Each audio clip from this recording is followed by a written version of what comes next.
Hi everyone, I'm Anne Riddell and welcome to Arts in the City.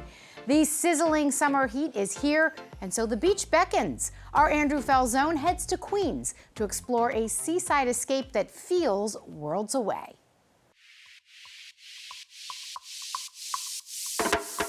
It's so far from Manhattan that many New Yorkers forget it's still part of the city. But with 1.7 million visitors having come to the southernmost part of Queens in 2024, there's something special going on in Rockaway. Perhaps it's a Rockaway renaissance. It's obviously the feel, the vibe, and it's the space.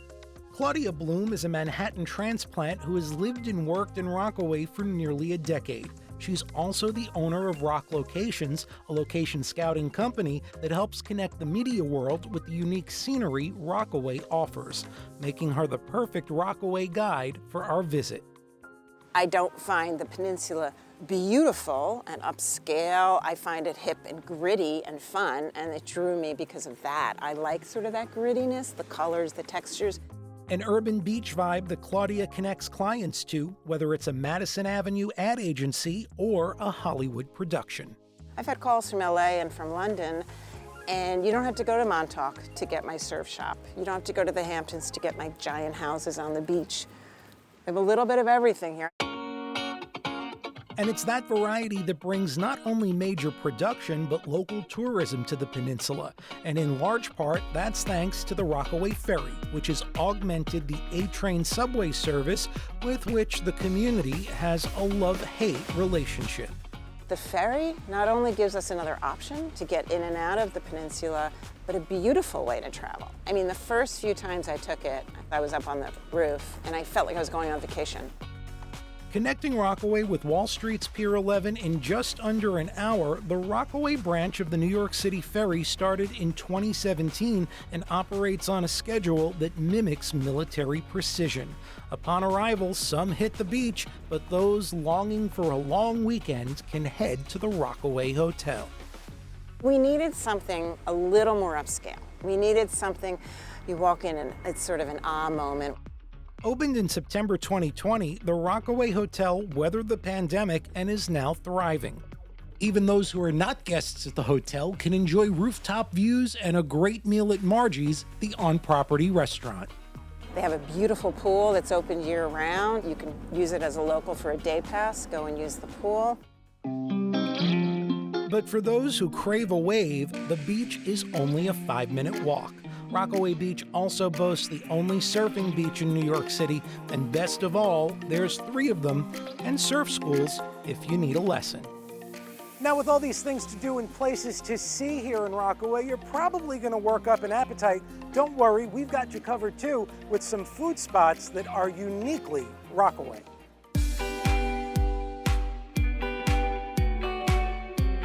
Family that we go hang out with in Mexico still like when we go surf. You know, we trade recipes. I'll go hang out with her, and so we kind of feed off of each other. And maybe that's why the tacos at Rockaway Beach are so incredible. Owner Andrew Field started with a walk-up taco stand on Beach 96th Street back in 2008. In 2015, the original Rockaway Taco closed and Rockaway Beach opened next door to the Rockaway Surf Club, which added seating, a chill vibe, and a fully stocked bar. The regular fish taco comes preloaded with guac and a batter that's so light it seems to float around the fish. I like to make sure that I'm doing justice to a cuisine that's not really of my culture. Another lunch or dinner option that's a little lighter on calories but still comes from the sea can be had at La Cevicheria. Located at the Beach 97th Street concession stand, owner Leila Urala and her sister opened in 2013. We are coming from a beach town in Peru, in Lima, so we saw how the concessions were.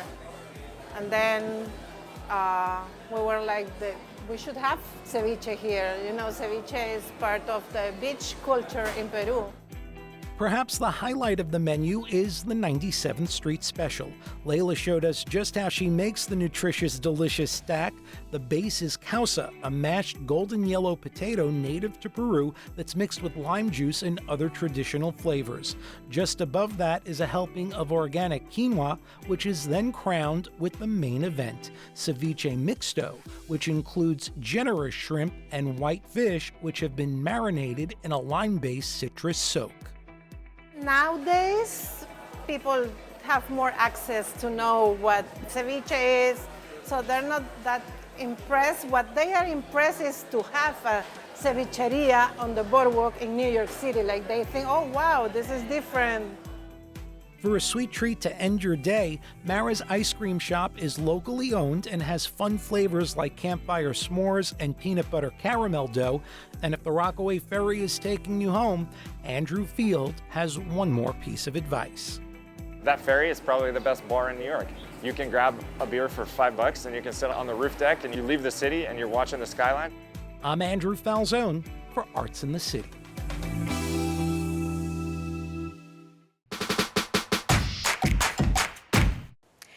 From the ballrooms to bars, New York City has a long history of dance, and many of the famous steps were actually created right here.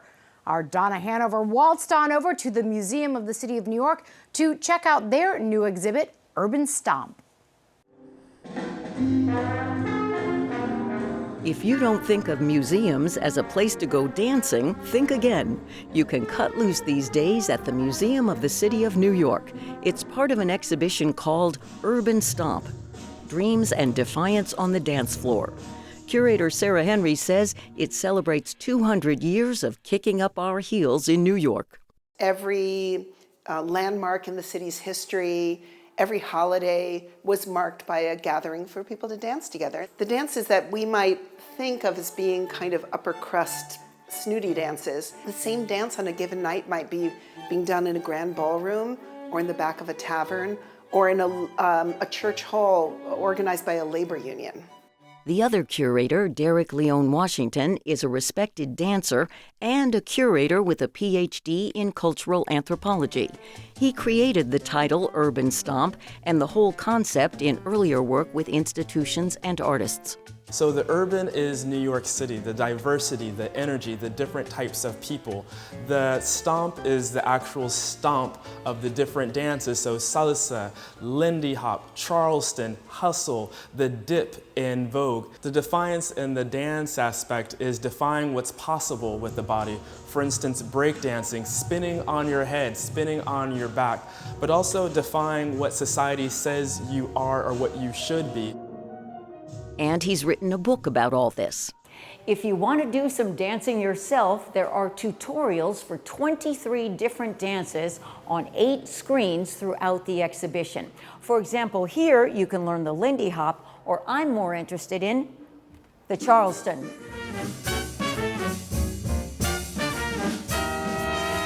Hey everybody, my name is Candace Michelle Franklin, and I'm here to teach to you the Charleston. Front and back. So just try that. Tap it front and tap it back. There are instruments on display, like Louis Armstrong's trumpet and Benny Goodman's clarinet.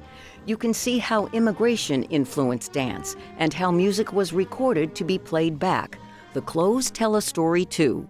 Right over here is a ball gown that was worn to one of the premier social events of the 19th century, which happened in 1860 when the Prince of Wales came from England, came to New York, and the ball that was given in his honor was like the social event of the generation. Then we go to 1914, right before the outbreak of World War I, and this is a dress that was worn for tango dancing by one of the great dance influencers of the early 20th century, whose name was Irene Castle. You can just see like what a different kind of silhouette this is. As music began to swing and as social norms relaxed in different ways, people wore much looser clothing that enabled them to do different things. So this is a dress from Celia Cruz, La Reina de la Salsa, the queen of salsa. So she was a dancer, she was a singer.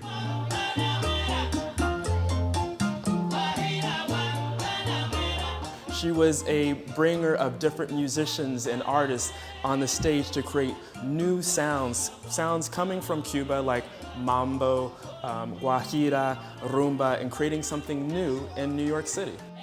The salsa tutorials are very popular. Maybe you can even find a curator to help choose some music. Let's put the salsa record on. Yes. Ooh. And show you a few moves on the dance floor. Many styles of dance get their moment to shine. Saturday Night Fever came out in 1977, but hustle had a whole life before that in the early 1970s. Saturday Night Fever filmed or based out of Bay Ridge, but the dance actually started in the South Bronx. This is a tracksuit worn by Big Daddy Kane. He re-energized hip-hop and made it fun. He gave or really embodied that idea of call and response. So while he was doing moves with his dancers, people were dancing back. Today I have the honor and pleasure of teaching you some Bhangra. Bhangra is a music and a dance, so it started in the Punjab region of India and Pakistan, but in New York City it's remixed in different ways, so adding elements of techno, house, hip-hop, a little bit of jazz. When you're on the dance floor, videos are projected on scrims showing other dancers, so you feel like you're rocking out in a crowd. And it's a chance to try something new. Dance has been a place where social norms have been challenged, where systems of exclusion have been breached and remade, and where new identities have been forged. And it's an incredible lens to understand the history of New York City. I couldn't resist hitting the dance floor once more, this time with one of our CUNY TV photographers, Vinnie Verdi, who's a longtime ballroom dancer. You can try your own urban stomps at the Museum of the City of New York through February 22nd, 2026.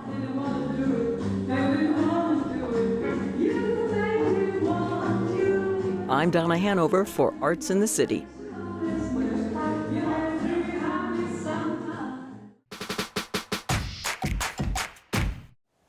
Rooftop Films has transformed community spaces around our city into outdoor movie theaters, cultural hubs, and film festivals. Now in its 29th year, Neil Rosen sat down with their executive director. Since 1997, the Rooftop Films Summer Series, which runs from May through September, takes place across New York City's 5 boroughs in many extraordinary outdoor locations. With over 50,000 people attending each year, the settings are rooftops, parks, and other unique venues in the Big Apple. In addition to providing a great evening of moviegoing, Rooftop Films' aim is to engage and inspire diverse communities by showcasing the work of up-and-coming filmmakers. In the process, these unique outdoor screenings have helped launch the careers of such well-known writer-directors as Greta Gerwig, Sean Baker, and the Safdie brothers, just to name a few. Music, provided by local bands, precedes each film, and there's also a fun after-party following every screening. Adnan Wasseh is the executive director of Rooftop Films.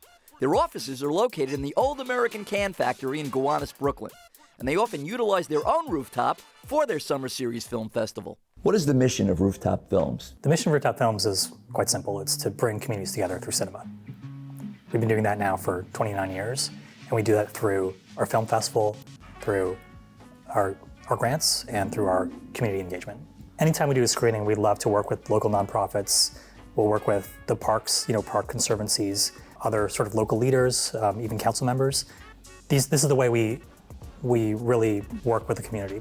So we will have something like a tour of the neighborhood right before a screening, or we'll have a Q&A with not just the filmmakers, but community members. These are the kinds of things we do to really be a part of the community, not just be a film screening. We have venues all across the city, and we come back to them year after year. There's some that we've been at for 20 years, and there's others that are new for the first time this year. We definitely have some favorites. There's no doubt that there's definitely some fan favorite locations. One of them is Greenwood Cemetery in Brooklyn. It sounds weird to say we're showing films in a cemetery, but it's really one of our most beloved venues. We also have a fun program there called Cemetery Shorts, which lines up pretty well with that location. And it's actually the site of our opening night and closing night One of my favorite venues in Queens is actually our Queens Drive-In that we do at the New York Hall of Science. Another fan favorite. There's a sort of new kid on the block in Gansevoort Plaza in the Meatpacking District. It's just a beautiful urban environment, but it has this amazing plaza where we can fit 1,000 folks to watch a film there as well. We're all over the city. Most of the films are New York premieres, sometimes world premieres. Our focus is on new independent films, and just the nature of how we sort of scout for films and find films means that we're often the first to show a film. So there's a screening opportunity, and when you screen your film in front of 1,000 people, that is multiples over other film festivals, and that creates for a really special experience for filmmakers. And then on the other side, the complete other side, we provide funding for filmmakers. So the two things that filmmakers want, we provide funding and an audience. And also if you're a short filmmaker, we're actually one of the largest short film festivals in the world. Among some of the standout films at this year's summer series, There Was Not, about 4 women living in an unrecognized country whose lives are interrupted by war. Bam Bam, the Sister Nancy story, dealing with one of the most legendary dancehall artists ever to grace a microphone. For a woman to get on the mic, it was a very difficult journey. Architecton, an extraordinary journey through the material that makes up our habitat, concrete.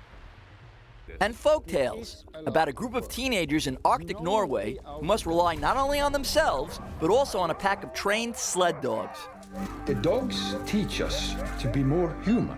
It's actually the largest outdoor film festival of its kind, showing new independent films. It's your chance to get outside. You're now used to watching films and streaming, but the great thing at Rooftop Films is that you can come together with a community, with your friends, with people, with your neighborhood, and watch a great new film. For more information about the Rooftop Films Summer Series, go to their website at rooftopfilms.com. It's there that you'll find the complete schedule of all the feature films and short films that you'll find this summer season. For Arts in the City, I'm Neil Rosen. The words "Made in America" have become the stuff of headlines in recent months, and one New York City designer finds herself ahead of that curve. She wants to reinvigorate the garment district while holding fast to her artistic roots. So this beautiful brushwork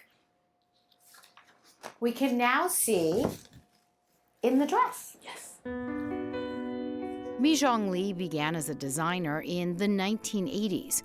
For her, clothing and art are one and the same.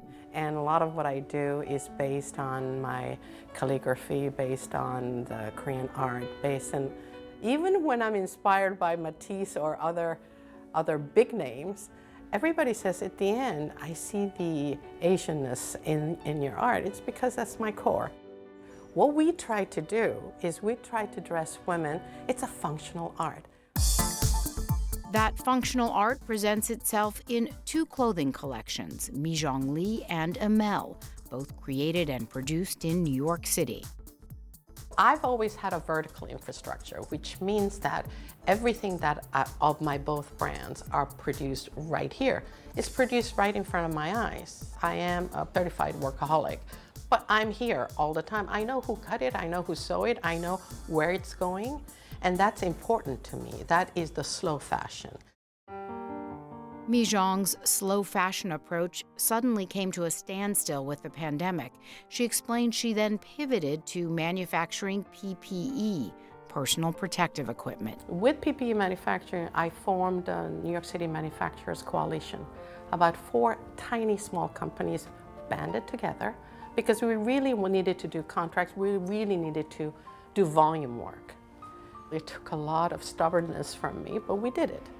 And we became successful at that. And when the PPE manufacturing stopped, I'm looking at this space, I'm looking at 43 sewing machines, I'm looking at this whole volume, and I'm going, why can't we translate this into volume manufacturing for New York City? With that, an idea was born to revitalize the garment district. We're losing artisans. We're losing cutters that have done this. We're losing sewers. And in that space, I'm going, okay, what can we change this into hope, not fear? And we just did it. Almost 1 million gowns, 4 companies collaborating together. Manufactured right here. Right here. So I said, okay, that's what we're gonna do. Now, in addition to her own fashion brands, Mi Zhang is running a small manufacturing firm in the same space. One advantage she cites for the customers who hire her, the ability to make changes quickly with less waste. We domestically are so much more agile. We're here, we can pivot fast. So based on your consumer data, you can say, hey Mi Zhang, last month we sold blue so much more. Can you change from yellow to blue? Oh, you know that in that style, extra large is so much better, so much more sellable. Can we change that? We can do that here. You cannot do that overseas. Mi Zhang sees a different kind of manufacturing future for New York City, a future that includes automation, transparency, and a deep belief in collaboration, a vision for greater good. Last year, she won the David Prize, which gives funding to New Yorkers working on ideas to improve the city. If we do that, this will be an amazing, New York City will be an amazing showcase of apparel manufacturing, fashion, creativity, and all really culturally in a very positive way. I'm a tiny company and with a very big dreams.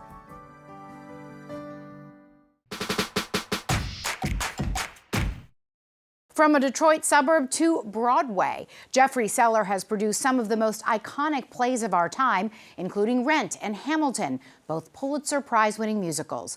Patrick Pacheco, host of CUNY TV's Theater, All the Moving Parts, sat down with Seller to talk about his legendary career and new autobiography, Theater Kid. And the 50th anniversary Tony Award for Best New Musical goes to Rent. Thank you, every single member of the Rent company who brings to life this enormous musical 8 times a week. In 1996, as a young producer of Rent, Jeffrey Seller and his co-producers launched a revolutionary idea: $20 front row seats, first come, first served. It wasn't just a marketing gimmick, it was a mission to democratize theater going. And in many ways, it worked. The Rush Line became part of the Rent experience, helping to build a generation of Broadway fans, Rentheads, who are still showing up today. Since then, Seller has become one of the most influential producers in Broadway history. His shows, Rent, Avenue Q, In the Heights, and Hamilton, have collectively earned 22 Tony Awards and grossed over $4.7 billion globally. But his path to Broadway wasn't easy. In his new memoir, Theater Kid, Seller traces his journey from a turbulent childhood in Oak Park, Michigan, to the highest tiers of commercial theater. Welcome, Jeffrey, to Theater, All the Moving Parts, and congratulations on a most engaging and moving story of your life, Theater Kid. Oh, thank you, Patrick. I'm looking forward to this conversation. I think if you did a word search through the book, amazing would come up a lot. Yeah. If you did a word search in the book, the words money, sex, and ambition would come up a lot. And you recently said in the New York Times that money, sex, and ambition are your life. Were you being flippant, or is that true? Well, I want to point out that I left out one important word, and that's love. And so if I am able to write this addendum, I will add love and then still insist that money, sex, and ambition and love have been my life. Well, we'll get into the money, sex, and ambition in the course of our interview. I found it very moving, and I found enormous sympathy for the little kid, Jeffrey Seller, growing up in Cardboard Village. And there was an enormous sense of shame that you felt from the poverty of your childhood. What does shame do to a young person growing up in Cardboard Village? It creates an enormous amount of internal pain, because anytime someone would say, do you live in the village? Which was the slang for, do you live in Cardboard Village? Mm-hmm. Oak Park, Michigan, this little suburb just north of Detroit, just north of 8 Mile, was for the most part a very middle-class suburb, and then it had this one poorer enclave. And the reason they called it Cardboard Village was because our houses were made of those tar shingles you'd see on the roof and not of bricks. And kids would say, you live in the village? And I was constantly in fear of being found out. And I would suppose that it also fires up deep ambition to get out of Cardboard Village and to make a mark. Yes, I had such, pain and shame and embarrassment also fuel anger. Mm-hmm. And that anger I had was to get out. You get liftoff, obviously, when you meet Jonathan Larson in the book. Yes. And the chapter on rent is an extraordinary compendium of how something becomes a phenomenon. And it's also one of the most poignant chapters in the entire book. You're close to opening. And the very well-told story, and it's been often documented, of course, is the extraordinarily poignancy of Jonathan Larson dying of an aortic aneurysm on the morning of the first preview, just after having given an interview to the New York Times. He has arrived at a place that he's always wanted to be. This is so well documented. What did you feel you had to say about that story that had not been already told? I could only tell that story again through the lens of what it felt like to be this 31-year-old producer of Rent, and what it was like to tragically lose him in a profound way that was also eerie, because somehow you can't listen to one song, Glory, one song, Before I Go, without wondering, how did he manage to write a musical about his life, his friends, and his own death? Here's the truth. There is no Avenue Q without Rent. There is no In the Heights. And In the Heights leads to Hamilton. All of these shows are sitting on the shoulders of Jonathan Larson, because Jonathan had a mission. I want to write musicals about our characters, our stories, with our music. And on that level, he succeeded in a way that I don't think he ever could have imagined. To hear more from our conversation, make sure to watch the full episode of Theater All the Moving Parts, airing Fridays at 8:30 p.m., also on YouTube. That is our show for today. Thanks so much for joining us. A quick reminder to check us out on our CUNY TV app and on social media. We'd love to hear from you. I'm Anne Riddell. We'll see you next time on Arts in the City.